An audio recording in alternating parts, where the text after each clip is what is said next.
అందరికీ నమస్కారం. అనాలి టెన్షన్ పడకండి, 2 నిమిషాల్లో ముగించేస్తా. మీరందరూ పారిపోవాలన్న ఆలోచనలో ఉన్నారని తెలుస్తుంది. మీడియా మిత్రులందరికీ నమస్కారం. నిజంగా ఈ సినిమాని ముందు లేపింది మీరే.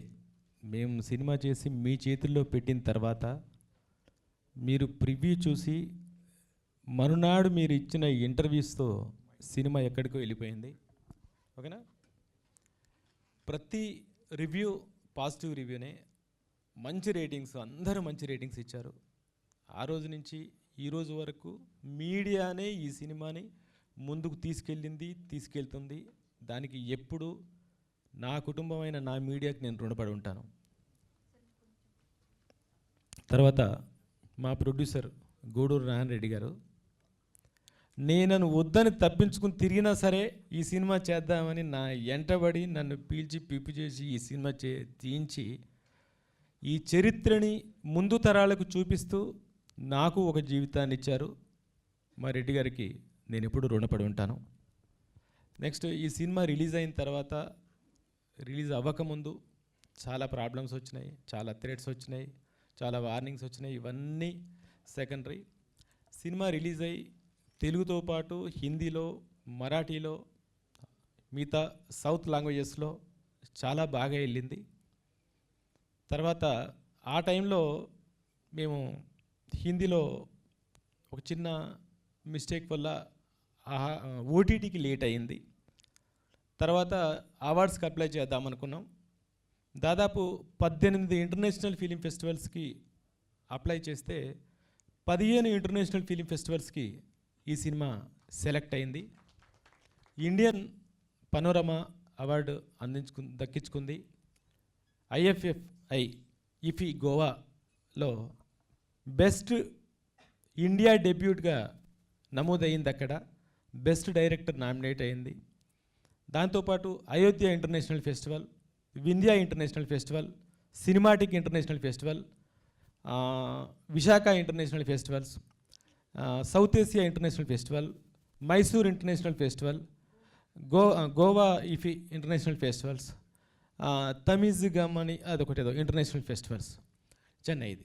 ఇలా దాదాపు 15 ఫెస్టివల్స్లో నామినేట్ అయింది.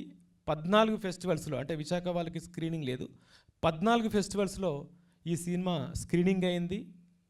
కొన్ని ఇతర దేశాల నుంచి దాదాపు 75 దేశాల నుంచి వచ్చిన ప్రతినిధులు కూడా ఈ సినిమాని చూసి అప్రిషియేట్ చేశారు. గోవాలో జైపూర్ ఇంటర్నేషనల్ ఫెస్టివల్ మొన్న 20వ తారీఖు 3 గంటలకి జరిగింది.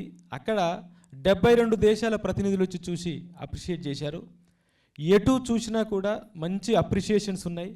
ఇంత పెద్ద స్వాతంత్ర పోరాటం, ఇంత గొప్ప స్వాతంత్ర పోరాటం ఇక్కడ జరిగిందా అని తెలుసుకొని మాట్లాడుతూ ఉన్నారు. శేఖర్ కపూర్ గారు లాంటి పెద్ద మనుషులు కూడా ఆ రోజు మాతో మాట్లాడారు గోవాలో. అలాంటి గొప్ప గొప్ప వ్యక్తుల ప్రశంసలు పొందింది. అందరికీ అవార్డ్స్. ఇంద్రజ గారికి బెస్ట్ సపోర్టింగ్ అవార్డ్, మా రాజార్జున్ రజ్వి క్యారెక్టర్కి బెస్ట్ సపోర్టింగ్ అవార్డ్, నాకు best screen play, best writer, best debut director, best director, best music director, best sound design, best DOP, best graphics, best production, cinematic international film festival Mumbai వాళ్ళది. ఇన్ని awards ఇప్పటికే చేజిక్కించుకుంది. ఇప్పుడు ఎంతోమంది, అప్పుడు మేము రిలీజ్ చేసిన టైంలో March 15th, ఆ టైంలో కొంచెం ఎలక్షన్ మూమెంటు, తర్వాత ఎండాకాలం, తర్వాత 10th ఎగ్జామ్స్ స్టార్ట్ అవుతున్నాయి, తర్వాత ఎలక్షన్ మూమెంట్ కాబట్టి చాలామంది క్యాంపెయినింగ్ మూడ్లో ఉన్నారు. అందుకని చాలామంది ఓటీటీలో వస్తే చూద్దామనే ఆలోచనలో ఉన్న వాళ్ళు చాలామంది ఉన్నారు. వాళ్ళు కొన్ని వందల ఫోన్స్, వందల మెసేజెస్, ఎప్పుడు ఓటీటీ అంటున్నారు. మా ప్రొడ్యూసర్ గారు ఒక 2-3 సార్లు ఏ ఓటీటీకి ఇద్దామని మేము ఆలోచించుకున్నాం. మాకు నిజానికి 3 ఆఫర్స్ ఉన్నాయి. ఆ 2 పేర్లు చెప్పదలుచుకోలేదు. అలా ఆలోచిస్తున్నప్పుడు మన తెలుగు ప్లాట్ఫామ్గా ఆహా ముందుకు వచ్చినప్పుడు, ఆహా ఇంతకుముందు మా ప్రొడ్యూసర్ గారు చెప్పారు, ఆహా మన తెలుగు ఓటీటీ ఛానల్, మన ముందున్న ఓటీటీ ఛానల్, దీనికి ఇద్దాం. ఈ తెలుగు సినిమా, తెలుగు లాంగ్వేజ్ మాత్రం ఆహాకి ఇచ్చి మిగతా 5 లాంగ్వేజెస్ మన దగ్గర ఉన్నాయి కాబట్టి తర్వాత ఆలోచిద్దామన్నారు. ఎందుకంటే ఆహా ఒక్కటే మొత్తం 25 లక్షల నుంచి 30 లక్షల మంది సబ్స్క్రైబర్స్ కేవలం తెలుగు వాళ్ళే ఉండి తెలుగు సినిమానే మన సినిమాని చూసేవాళ్ళు ఉన్నారు. కాబట్టి మేము రేషియోగా చూసుకుంటే అదర్ ఓటీటీ ఛానల్స్లో సో అండ్ సో పర్సన్స్ మంది జనాలు ఉంటే ఒక రేషియోలో వాళ్ళు హిందీ తెలుగు అలా ఆ దేశం ఈ దేశం అలా మిక్స్ అయి ఉన్నారు. బట్ కేవలం మన తెలుగు వాళ్ళే ఉన్నది 25 లక్షల నుంచి 30 లక్షల మంది సబ్స్క్రైబర్స్ ఉన్నది ఆహా. కాబట్టి మన తెలుగు సినిమా తెలుగు చరిత్ర తెలంగాణ చరిత్ర కాబట్టి ఇది ఆహాకి ఇస్తే బాగుండు అనుకొని మేము డిస్కస్ చేసుకొని ఆహా వాళ్ళు మంచి ఆఫర్ ఇచ్చారు మా ప్రొడ్యూసర్ గారికి అనుకుంటున్నాను. కాబట్టి ఆహాలో ఇది మీ ముందుకు వస్తుంది. ఇప్పటిదాకా మేము చూద్దాం అనుకున్న వాళ్ళు చూడాలనుకున్న వాళ్ళు నో డౌట్ చరిత్ర తెలుసుకోవాలి. కాబట్టి మన పిల్లల్ని కూడా కూర్చోబెట్టి చూపించాల్సిన సినిమా. ఇదో వైలెన్స్ ఉందనో ఇంకేదోనో ఆలోచించాల్సిన అవసరం లేదు.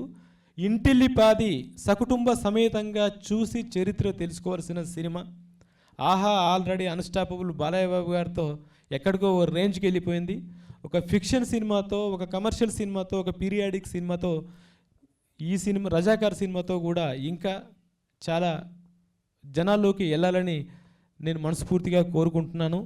ఈ అవకాశం ఇచ్చిన మీ అందరికీ, ఆహా టీంకి, మా ప్రొడ్యూసర్ గారికి, మా ఆర్టిస్టులకి, నేను మా సినిమా టెక్నీషియన్స్ గురించి ఆర్టిస్టుల గురించి ఇంకేం చెప్పట్లేదు. ఎందుకంటే అందరం మాట్లాడుకున్నాం, మీరు చూశారు, రేపు ఆహాలో చూస్తారు, మీరే మాట్లాడతారు. అయితే ఒక రిక్వెస్ట్ మీడియాకి మాత్రం చేసేది ఏంటంటే ఈ సినిమాని వీలైనంత వరకు మీరు ఇంకా జనాల్లోకి తీసుకెళ్ళాలి. ఎందుకంటే ఇది కమర్షియల్ సినిమా కాదు, ఒక హీరో సినిమా కాదు, ఒక వ్యక్తి సినిమా కాదు, ఒక వ్యవస్థ సినిమా, ఒక పోరాటం కోసం చెప్పిన సినిమా, ఒక ప్రాంతానికి చెప్పిన సినిమా, ఒక చరిత్ర గురించి చెప్పిన సినిమా, తెరమరుగైన చరిత్ర గురించి తెలియజేస్తున్న సినిమా. నేను గతంలో చెప్తున్నాను, ఇప్పుడు చెప్తున్నాను, ఇది మత చరిత్ర కాదు, గత చరిత్ర మాత్రమే, ఘనమైన చరిత్ర మాత్రమే అని.